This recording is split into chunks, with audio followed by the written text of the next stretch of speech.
mas tem sobretudo a agressão da tua própria idade.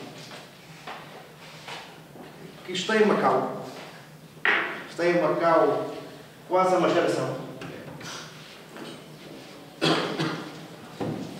Onde é hoje assessor sénior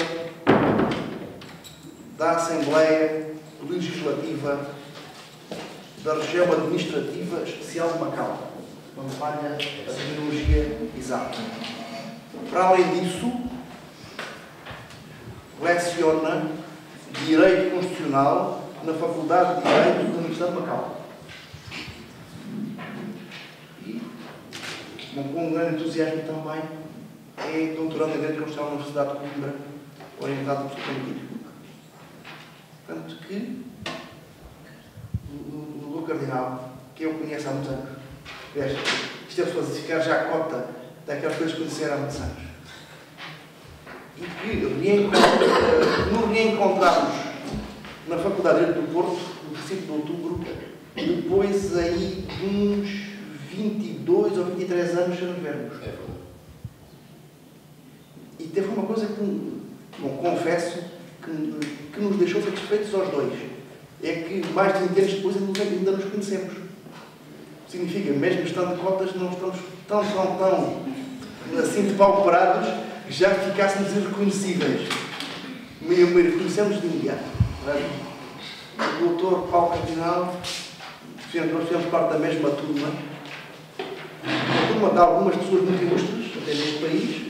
Provavelmente a mais ilustre, mais conhecida, para além de nós próprios, claro, nos respectivos lugares, é o Adolfo Moraes de Macedo, na Roussoa. O Adolfo Moraes de Macedo tem por nome artístico Adolfo Luxúria Canibal, mão morta. Ele provavelmente é daquela turma, embora ele pouco fosse às aulas, assim, o mais mediático de todos. Até mais que o senhor atual chefe de gabinete do primeiro-ministro, também era da turma. Mas, bom, esse também era mediático, porque ele também escrevia as letras do Sétima Legião. É que isto pode estudar direito sem deixar as artes. Bom, já disse algumas coisas, até que não devia, para melhorar também o ambiente, e dou a palavra a quem a merece, efetivamente, o Dr. Paulo Cardinal. Muito obrigado. Eu devo dizer que, para mim, é com muito gosto e um prazer especial estar aqui, por diversas razões. Primeiro, porque é uma forma de voltar a estar no convívio com um bom amigo e um excelente colega dos nossos tempos da Faculdade de Direito de Lisboa, e tal como o professor Macedo referiu, nós encontramos há uns meses na Faculdade de Direito do Porto, mas por mero acaso. Eu não fazia qualquer ideia que ele lá estivesse, e o contrário também é verdadeiro. E foi um reconhecimento mútuo, imediato e de grande satisfação. Por outro lado, é também uma oportunidade de me ter deslocado. Eu sou um homem do Norte e raramente vou a Lisboa, muito menos ao Alentejo. Há mais de 20 anos que não passava pelo Alentejo, não por qualquer motivo de recusa ou de alguma imagem negativa pelo Alentejo. Bem pelo contrário, só que, morando eu em Macau há mais de 20 anos e tendo férias, obviamente, limitadas, é-me sempre difícil sair daquela zona do Porto, do Douro, enfim, de Coimbra, por isso por razões académicas, e, portanto, foi também um bom motivo para aqui me deslocar. E, por outro lado, não queria deixar, apesar de fazer 1000 km em 2 dias, deixar de prestar a minha homenagem e contribuir, minimamente que seja, para um projeto que tem sido notável. Notável porque estamos num Politécnico, mas a dinâmica deste Politécnico na área jurídica, e isso muito se deve ao professor Manuel Macedo, é de veras reconhecida em várias faculdades. Como compreenderão, tenho imensos contactos com a Faculdade de Direito de Lisboa, com a Nova de Lisboa, Coimbra, Minho, Porto, e em todo o sítio onde esta questão vem à baila é reconhecida o enorme dinamismo e a força académica e a força evolutiva que este curso está a trazer. Mais até do que propriamente nas faculdades clássicas, porque este esquema e tenho tido a oportunidade de conversar com o professor Macedo, de repetidamente trazer pessoas de fora, é, quanto a mim, o ideal. Serve para já cabeças, serve para abrir janelas, serve para ter percepções distintas e não um ensino meramente manualístico, da sebenta, em que o professor vem aqui e despeja algumas páginas e os alunos supostamente pronto a aprender e assim se faz o ensino. Não é isso. Isso hoje em dia, e não é apenas pelas novas tecnologias, hoje em dia uma boa investigação e um bom curso, e o curso hoje já não é o canudo, como bem disse o professor Macedo, um bom curso tem que ser algo aberto, algo em permanente mudança. Nós temos a idade que temos e eu e o professor Macedo continuamos a estudar. E é assim que deve ser. E uma forma de permitir e de tornar apetecível o estudo é precisamente a diversificação. Ver novos autores, ter novas pessoas, não bocejar ao fim da quinta aula com o mesmo professor. E então isso tem sido feito de uma forma muito significativa e com muitos encómios, repito, e não estou a dizer isto por ele ser meu amigo. Se as impressões fossem as contrárias, quando muito estaria aqui calado, não diria nada. Mas estou a dizer o que é verdade e como digo, como vos disse, tenho imensos contactos pessoais e por e-mail, etc., com muita gente ligada ao direito em diversas faculdades. Por tudo isso, não podia recusar este convite de descer abaixo do Tejo e em 2 dias percorrer 1000 quilómetros e estar aqui prestando a minha singela homenagem a este projeto que ainda tem muito para caminhar, mas está no bom caminho e é assim que as coisas se fazem. Todos devemos aprender uns com os outros e não necessariamente daquelas faculdades ditas clássicas. Eu sou de 2 das faculdades ditas clássicas, a de Lisboa e a de Coimbra. Também tem que se mexer, também tem que aprender com os mais novos. Não é apenas gozar do seu estatuto que está algo, enfim, numa redoma e ficar parados. Não é isso que pode acontecer. Relativamente ao que me traz aqui, o tema geral será panorâmica sobre o sistema jurídico de Macau. E depois, como o subtítulo, se eu formalizasse um paper, seria continuidade e juslusofonia. Isto para dar a ideia de continuidade e juslusofonia são as 2 âncoras principais do que me traz aqui. Continuidade no sentido de que, pese embora Macau estar hoje sob a soberania de uma grande potência mundial, que pouco ou nada tem a ver connosco em termos jurídicos, que é a China, há continuidade do seu direito. Juslusofonia, numa ideia que eu venho já há alguns anos procurando escrever, embora eu não seja comparatista, e vejo que há pessoas em Portugal que vêm também escrevendo sobre isso agora, que é a ideia, será que o que une os sistemas jurídicos de Portugal, do Brasil, de Angola, de Timor-Leste, de Cabo Verde, de Macau, é apenas a língua? Ou seja, a língua veicular do seu sistema jurídico é o português e resume-se a isso? No meu entender, não. Há mais do que isso, permitindo-se mesmo, eventualmente, começar a falar na ideia de uma subfamília juslusófona. Não sei se vocês já até estudaram estes conceitos, Common Law, Sistema Romano-Germânico, enfim. São essas...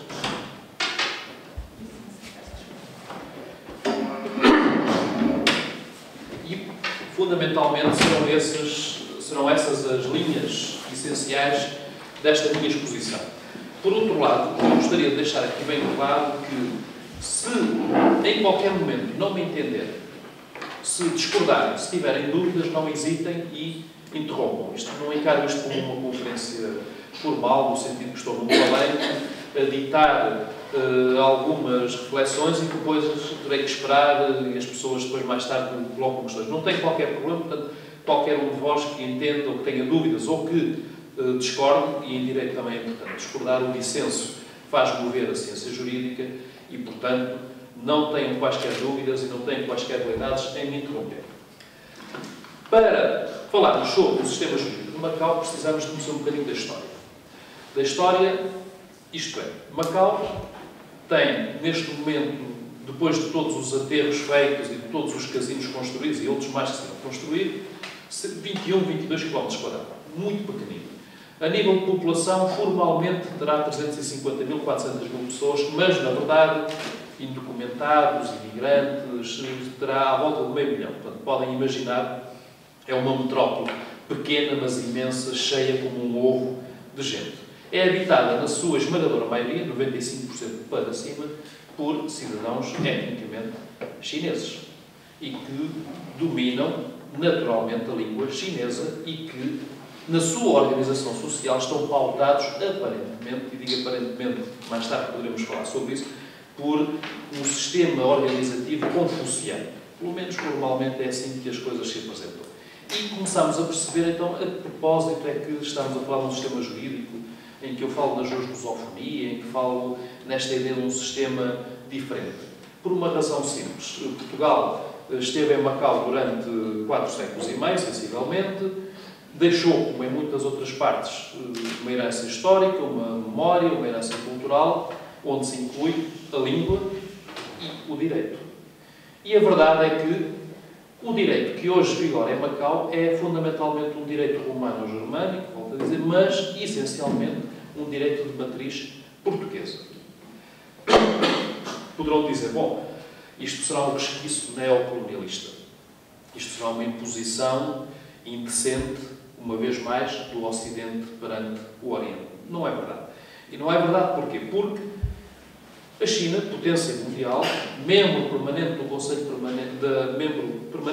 de Segurança das Nações Unidas, um país com direito a veto, celebrou com Portugal, à imagem do que havia feito com o Reino Unido, um tratado internacional, tratado denominado Declaração Conjunta sobre a questão de Macau. E esse tratado internacional, entre muitas outras coisas, estabelece sistemas de garantias, e de garantias de quê? De estabilidade. De estabilidade social, de estabilidade económica, de estabilidade política, de estabilidade monetária, de estabilidade fiscal, etc, etc. E em que é que se traduz esse sistema geral de garantias? Dentro da égide da grande política de Deng Xiaoping, um país, dois sistemas, Macau é indubitavelmente território chinês, não será português, não terá sequer qualquer validade de poder clamar por uma possível independência, é, portanto, um território de soberania chinesa. No entanto, reconhece-se o quê? Sendo um território de soberania chinesa, durante pelo menos 50 anos, o chamado período de transição, viverá no segundo sistema. Daí, um país, dois sistemas. O que é o segundo sistema? É um segundo sistema na área jurídica, mas, sobretudo, também na área económica. Temos uma economia de mercado, um capitalismo, com tudo o que de bom e de mau isso terá, que está vigente em Macau. Ou seja, a ideia de um Estado chinês comunista, a ideia de um dirigismo estatal, a ideia de falta de liberdades, a ideia de falta de democracia, etc., etc., nada disso será, pelo menos formalmente, transmitido para a organização social, jurídica de Macau. Daí que nós, dentro de um país imenso, soberano, poderoso que é a China, tenhamos, neste momento, a política um país, dois sistemas e, como muitos autores dizem, um país, dois sistemas, três ordens jurídicas. E porquê? Porque o caso paralelo de Macau é o caso de Hong Kong. E aí, vigora é um sistema puro e duro de common law. Portanto, na China, neste momento, temos um sistema jurídico que será mais ou menos continental, mas fortemente impregnado por um dirigismo estatal, que poderíamos chamar socialista, e temos o sistema jurídico de Macau, basicamente idêntico ao português, e o sistema jurídico de Hong Kong, que é de common law.